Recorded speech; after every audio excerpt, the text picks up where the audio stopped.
Hi there, it's Elden here, and today I wanted to talk to you about emotion in your sales copy. So how do we do this, and how do you separate it from coercion and manipulation as opposed to actually moving that person into an informed decision? And the way that we do this is through stories. If you can tell a story about your product or service in a way that is honest and genuine, this will help to sell your product or service so much better than trying to just give them a bunch of facts about that product or service. So I'll give you an example here. When I was at the music store, I outsold everybody in the store because I told the story about a guitar. And people would come in and they more than likely didn't know who I was, but I always greeted them. I always smiled and said hello as soon as they come in the door. And they would automatically gravitate towards me because I said hello and I was smiling at them. And then I would ask a couple questions. Hey, how you doing? What are you looking for? Things like that. And if they said, oh, I'm just looking, well, then I would say, well, if you're looking for something, this is where we have our books and all that kind of stuff. If you're looking for amplifiers, they're over here. If you're looking for guitars, they're over here. And I would kind of navigate them through the store so that they would know where to go. And that was a way of creating that conversation and them getting to know, like, and trust me. And then from there, I would ask a couple more questions when they're standing over there looking at different guitars and not quite sure. I would ask them right out front, what's your budget? What are you thinking about? And they would quite often say, well, I want to buy a guitar and I'm just getting started. I don't really know how much I should spend. And I said, well, these guitars here, these are introductory guitars, and they're anywhere from $100 to $200. And okay, so right away that frames the person into where they want to buy inside their budget. And it was a way of navigating where I'm going to take them.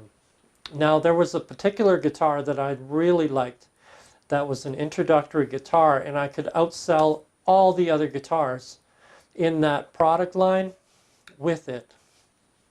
And the way that I did this was that I started telling the story about the guitar, where it came from, the people who made it, how it was made in Canada by Canadians. It's not some factory over in China somewhere that made this guitar. It was people in your own country who built this guitar, and how people had to go out into the woods and collect the trees, and the way that they lifted those trees out of the woods and brought them to the lumber yard, and how this wood was cut in a very specific way so that it had the most impact, the most profit out of that piece of lumber. And there was a sense of, wow, there's a lot of people involved in building this guitar, and it's made out of love. And the sense that that person had when they held the guitar, and I would even get them to hold it up to their face and smell the guitar.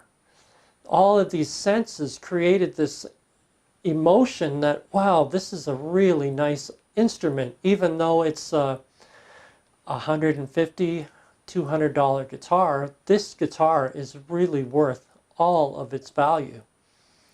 And when you compared it to the next guitar that was made offshore somewhere, well, people just had a completely different emotional connection to that guitar than they did with this one. So that is how you create an emotion within your customer or client to purchase an item that they're looking for.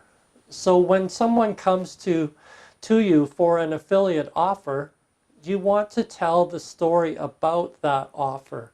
You want to tell the story about that product or service and how it benefited you in such a way that it conveys an emotion that that person can identify with, and then make a really good purchase. So this might sound like coercion or manipulation, but it's completely out of that realm. There's not even a comparison that you can make. The reason that I say that is because when you are coercing or manipulating someone into something, your language is quite often just a little bit aggressive or off-putting. And people will drop hints every so often, just out of human nature, that they're up to no good. Sometimes I had a guy recently try and manipulate me into buying his $2,000 service that was going to bump my web page up to #1, and I would be able to make thousands and thousands of dollars each month. And he really tried to play into my sense that I needed this product or service. But then every once in a while he would drop a hint telling me that, you know, the thing that you're doing, this affiliate marketing, it's for scammers, it's for people who are really wealthy. Most people can't purchase this kind of stuff and succeed. And through those drops, I was able to say, no, you know what, you need to move on, because I'm not going to buy anything from you. So just be aware that as somebody is trying to manipulate you, there will often be a sense of guilt or a sense of fear that if you don't have this, you're going to lose out. And they'll be quite aggressive in their language. So just keep that in mind. But if you have a product or service that you really believe in, that you know will help and benefit other people, then you have no fear of trying to manipulate or coerce that person, because you're genuinely helping them by giving them something that they need. So I hope this has helped you in trying to put together your ideas of building emotion into your product or your service. Now this really helps when video, like I said. When you're writing it into your sales copy, you'll want to keep it fairly tight. You can go longer. Some long form ads do work. I personally don't read long form ads. If it's more than a few lines, really, I'm moving on to the next thing. I just don't have time to read all of this story. But other people do, and other people like it. So it's not that it's wrong. It's just what I like. I would rather listen to a video than read a story. But that being said, it does work. So if you want to learn more about where I've learned this stuff, click the link that's down below. You can check out the 4% challenge, and it'll help you to learn how to take your marketing skills and where you're at with your business into newfound levels that you can't imagine. So it's really cool.